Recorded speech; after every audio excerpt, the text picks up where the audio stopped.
Good evening, everybody, and welcome to your Rangers Review pre-match show as we look ahead to tonight's game against Union Saint-Gilloise in the Europa League, the final group match the final group stage game of this parts of the competition. Rangers and Union Saint-Gilloise have already qualified for the playoffs, of course, an outside chance of making it into the top 8. We need a number of teams to lose that are directly ahead of Rangers. Let's hope that they all succumb to defeats tonight. But Chris Jack is at Ibrox for us. And without, first of all, how are you doing, Chris? All good. I'm not going to run through the permutations for you because I had a quick look at it.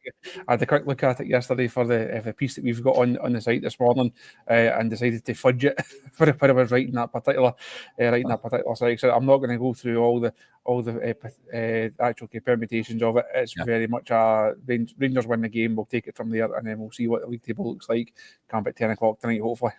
Yeah, just go and take care of business, Rangers. Right, this is the team, folks. So a bit of a surprise, you could say, in defence. The team is in full Butland, King, Tavernier, Proper and Jefty, Raskin, Diamandi, Bayrami, Cherny, Igaman and Cyril Dessers. On the bench for Rangers this evening, Kelly, Munn, Suter returns to the squad, Lawrence, McCausland, Rice, Lovelace, Curtis, Ensio and Hutton. We'll kick off with the starting 11. First of all, Chris, I had a sneaky suspicion that James Tavernier might be deployed as a centre-half. We witnessed it last week, of course, at Old Trafford, and Philip Clement has gone down that route. No Clinton Enciala, John Suter not fit enough to start the game, no Leon Balogun, no Dujon Sterling, so Tav in at centre-back. What do you make of that? Leon King's the last man standing to come in and play at the back, isn't he? I know it's that team news has already sparked a bit of debate here in the pressure about who's going to play at right back. I think the way you've got it lined up on the graphic, I think that will be right. I think we will see Tavernier playing at centre half. People might think that it's a strange choice, but I think Tav did well in that area at Old Trafford last week. So I think you will see him playing in that centre half slot.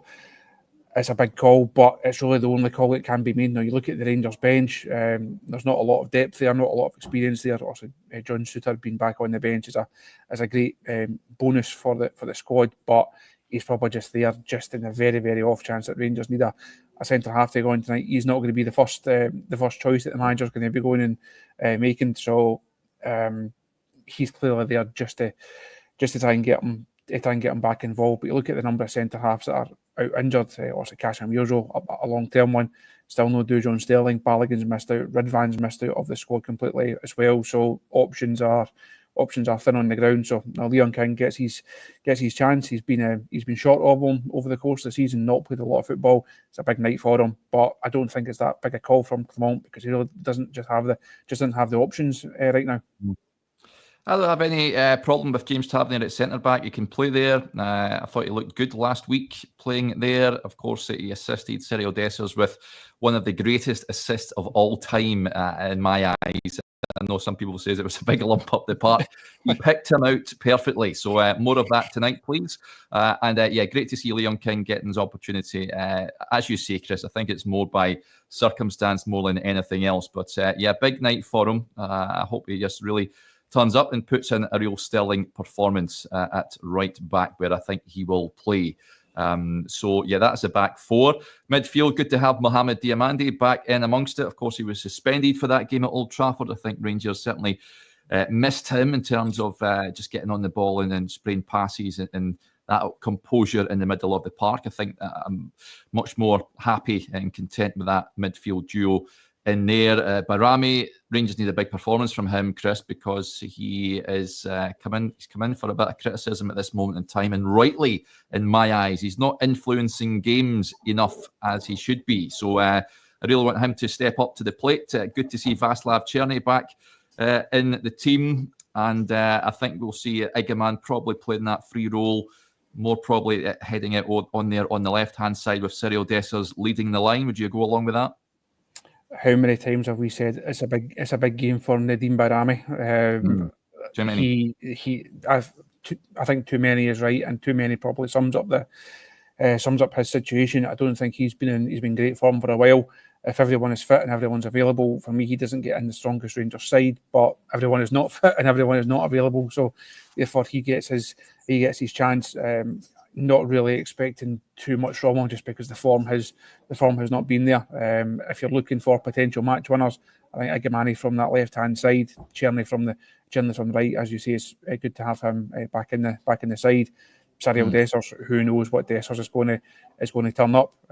He's in good form. You have to give him that. He's clearly had a huge high and then a huge low at Old Trafford 7 days ago. He took his goal really well at Tannadice. That was a brilliant finish against United on Sunday. He'll be hoping that he can go and get himself another one tonight. And I don't have any real fears with him leading that line. Igaman, we almost know what to expect now. You expect him to turn up on a big night like this. It's a Cherny, good to have him back. He touched on the midfield there. Diomande and Raskin. That's the two. That's the preferred partnership right now. So it's not the perfect Rangers side, but there's a lot to like about it, and it should certainly be a Rangers side good enough to go and get the job done tonight. You'd like to think so. The bench is interesting because I touched on at the top of the show. John Souttar returns, which is great. We did see him back in training another day there. Obviously not fit enough to start the game, but just being back in amongst it is a good sign. And it's a very youthful looking bench as well, Chris. Like last week at Old Trafford, I guess, we may see the young boys getting an opportunity. Rice Lovelace is on there. Curtis is on there, fresh from signing that new deal. Polencio, fresh from making his debut at the weekend against Dundee United, and on there as well. So that tells us that, the sort of limitations that Philip Clement has at his disposal at this moment in time. But again, as I touched on with Leon King, could be a great opportunity for these young boys to appear again in a European game tonight. And certainly if it came to it and you had to put Bailey Rice on or you had to put Finlay Curtis on, well, if they can handle Man United at Old Trafford, they should be able to handle Union at Ibrox. It'd be another, I think it'd be another big step for them. If you could get some game time tonight to go and kind of experience Ibrox, to go and see what a European night is like here.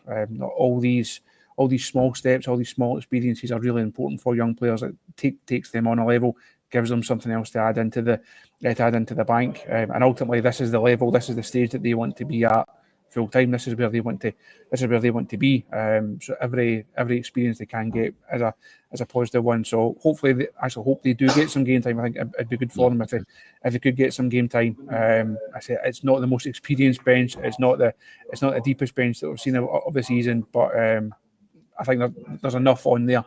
If Rangers do need a bit of inspiration, I'd have no fears about throwing Lovelace on, but throwing Curtis on, about giving Bailey Rice some more game time. I say hopefully John Souttar won't be required, and it'd actually be interesting if you can fast forward a couple of days back to league business here at the weekend. If you can, do you actually rest John Souttar from the start again and just build him up slowly? Because having him back and having him fit for longer term is more important than what he can offer over these next couple of games. Yep, the Union team, folks, they line up in a 4-3-3 formation. Anthony Morris in goal, a back four of Kalali, Kevin McAllister, there's a brother, of course, of Alexis McAllister, Ross Sykes and Layson as the left back. Then the midfield three, Siddiqui, Van de Per, who apparently is very highly rated, a 20-year-old wonder kid by all accounts. He's a player certainly to keep an eye on. And Charles Van Hout make up the midfield. Then up front they go with Fusini, Ivanovic and Niang. So that is how tonight's opponents will shape up tonight. Other news today, it's been a busy day, Chris, with regards to transfers. Rabbi Matondo has departed Rangers to join Bundesliga 2 side Hanover on loan until the end of the season. The good news is the German team have an option to buy at the end of that loan spell as well. Let's hope that they take up that option. The good news is they have an option. The bad news is it's not an obligation. Is that where you are? Is that where you're heading with that one? No, it's a deal that Rangers are obviously keen to try and get done. We've known for a couple of weeks that Rangers were keen to offload Matondo and Kieran Dowell. They managed to do a deal for Dowell, going down to Birmingham earlier on this week, and Matondo then became the main one that had to happen in terms of an outgoing. Safe to say his Rangers career has not gone to plan for all concerned.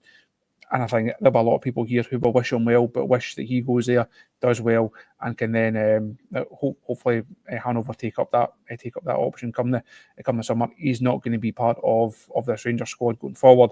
There's better options within the squad. Now, we've just touched on some of the younger boys there in terms of Curtis and Lovelace. There would be no point in keeping Matondo and giving him 10, 15 minutes here and there. That's minutes that the younger players should be getting. Rangers need to go in a different direction, and a player of Matondo's profile is not that direction. Yes, in terms of the backroom staff as well, there's been another appointment. Former Tottenham head of sports science Sam Pooley is set to be added to Philip Clement's backroom staff. And in the dugout tonight as well, Chris, Issam Sharai, who joined as Clement's assistant yesterday, replacing Andries Ulderink, who has departed due to personal reasons. So certainly new faces in off the pitch as well coming in. There's always things on the go here, isn't there? Even quieter days, they're never really quiet. I don't really know much about either of those appointments apart from what I've read and be able to do a quick bit of research on. Obviously, they're not going to be the most visible appointments. I would doubt if I ever get a chance to actually speak to the assistant manager, you'll never speak to the new head of sports science in a press conference capacity. But time will tell what impact they can actually have in and around this squad. Yep, and that will do us there. Just before we go, folks, there's a tonight. Rangers put out a statement yesterday.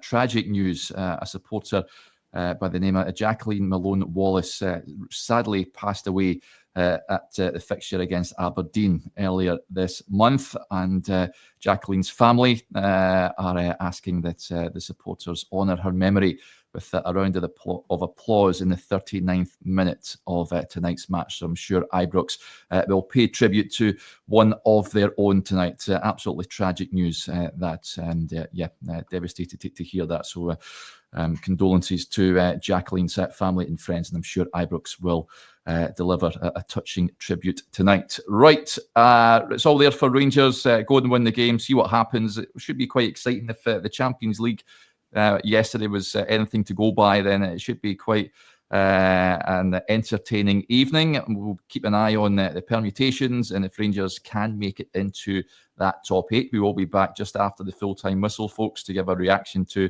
what we hope will be a resounding Rangers victory. I think they are favourites for this game, but Union are no pushovers. They're on a tremendous run of form at the moment.